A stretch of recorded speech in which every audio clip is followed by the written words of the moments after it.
MPC BiPC ఇంటర్లో ఏ group అయినా సరే best degree course India's first industry integrated AIDP degree. Call now.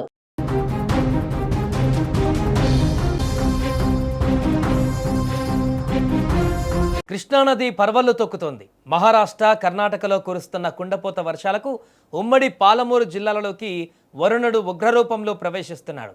Jurala ప్రాజెక్టులోకి ఒక్కసారిగా భారీ వరద పోటెత్తడంతో అధికారులు ఉరుకులు పరుగులు పెట్టి ఏకంగా 10 గేట్లు ఎత్తేశారు. దిగువన శ్రీశైలం వైపు నీటి ప్రవాహం వేగంగా కదులుతుంది. గత వారం రోజులుగా కర్ణాటక రాష్ట్రంలోని ఆల్మట్టి నుంచి నీటిని ఉండేలా చేస్తుండటంతో నారాయణపురం మీదుగా 30,000 క్యూసెక్ల జలాలు జురాలకు చేరుతూ వచ్చాయి. ఇక కర్ణాటక, మహారాష్ట్ర ప్రాంతాలలో పుష్కలంగా వర్షాలు కురుస్తుండటంతో బుధవారం 135,620 క్యూసెక్ల దిగువకు నీటిని విడుదల చేయడం, భీమా నుంచి 60,000 క్యూసెక్ల జలాలు వస్తూ ఉండడంతో దాదాపుగా 2 లక్షల క్యూసెక్ల నీరు మక్తల్ నియోజకవర్గం తంగిడి వద్ద ఉమ్మడి పాలమూరు జిల్లాలో కృష్ణానదికి వచ్చి చేరుతున్నాయి. సో ఇక జూరాల ప్రాజెక్టు వరదగా పోటెత్తింది. దీంతో అధికారులు 10 గేట్లను ఎత్తేసి నీటిని దిగువకు విడుదల చేశారు. ప్రస్తుతం జూరాల ఇన్ఫ్లో 91,000 క్యూసెక్లు, అవుట్ఫ్లో 81,695 క్యూసెక్లుగా ఉంది. ప్రాజెక్టు పూర్తి స్థాయి నీటి మట్టం 318.516 మీటర్లకు గాను ప్రస్తుత నీటి మట్టం 317.35 మీటర్లుగా కొనసాగుతుంది. అలాగే ప్రాజెక్టు పూర్తి స్థాయి నీటి సామర్థ్యం 9.657 టీఎంసీలు కాగా ప్రస్తుత నీటి సామర్థ్యం 7.371 టీఎంసీలుగా నమోదయ్యింది. భారీ వరద నేపథ్యంలో ఎగువ, దిగువ జల విద్యుత్ కేంద్రాలలో 11 యూనిట్లలో విద్యుత్ ఉత్పత్తి కూడా కొనసాగుతోంది.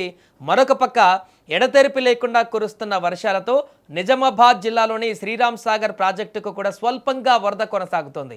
ఇన్ఫ్లో 6,250 క్యూసెక్లుగా ఉంది. పూర్తి స్థాయి నీటి మట్టము 1,091 అడుగులు కాగా ప్రస్తుతము 1,065 అడుగులుగా ఉంది.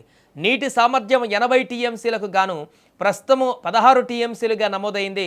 అటు నిజామాబాద్ జిల్లాలోని నిజాం సాగర్ ప్రాజెక్టులోకి వరద నీరు వచ్చి చేరుతుంది. ప్రాజెక్టులోకి 3,935 క్యూసెక్ల ఇన్ఫ్లో కొనసాగుతుంది.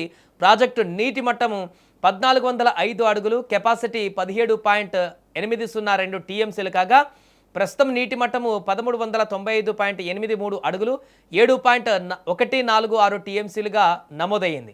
గత సంవత్సరము ఇదే రోజు 4.622 టీఎంసీలు, 1,391.30 అడుగులుగా ఉంది.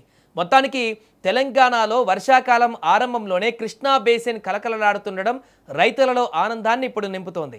అయితే నది పరివాహక ప్రాంతాలు ప్రజలు, మత్స్యకారులు అత్యంత అప్రమత్తంగా ఉండాలంటూ కూడా అధికారులు హెచ్చరిస్తున్నారు. ఎందుకంటే జూరాలలో 10 గేట్లు ఎత్తి శ్రీశైలానికి దిగుమన ఇప్పుడు నీళ్లు విడుదల చేస్తున్నారు. కాబట్టి మరికొద్ది రోజుల్లోనే శ్రీశైలం ప్రాజెక్టు కూడా పూర్తిగా నిండేటువంటి అవకాశం కనిపిస్తుంది. ఎగువన అత్యంత భారీగా వర్షాలు కురుస్తుండడం, ప్రస్తుతం తెలంగాణ కూడా భారీగా వర్షాలు కురుస్తున్నటువంటి నేపథ్యంలో అన్ని ప్రాంతాల నుంచి వచ్చేటువంటి వరదంతా కూడా ఇప్పుడు కృష్ణాలో అద్భుతమైనటువంటి ప్రవాహాన్ని కొనసాగించేటువంటి విధంగా మారింది. దీంతో ఇప్పుడు శ్రీశైలం జలాశయానికి కూడా భారీగా వరద వచ్చి చేరుతుండడంతో శ్రీశైలం డ్యామ్ల వద్ద కూడా ఆ ప్రాజెక్టులో కూడా నీటి మట్టం క్రమంగా పెరుగుతున్నటువంటి పరిస్థితి నెలకొంది.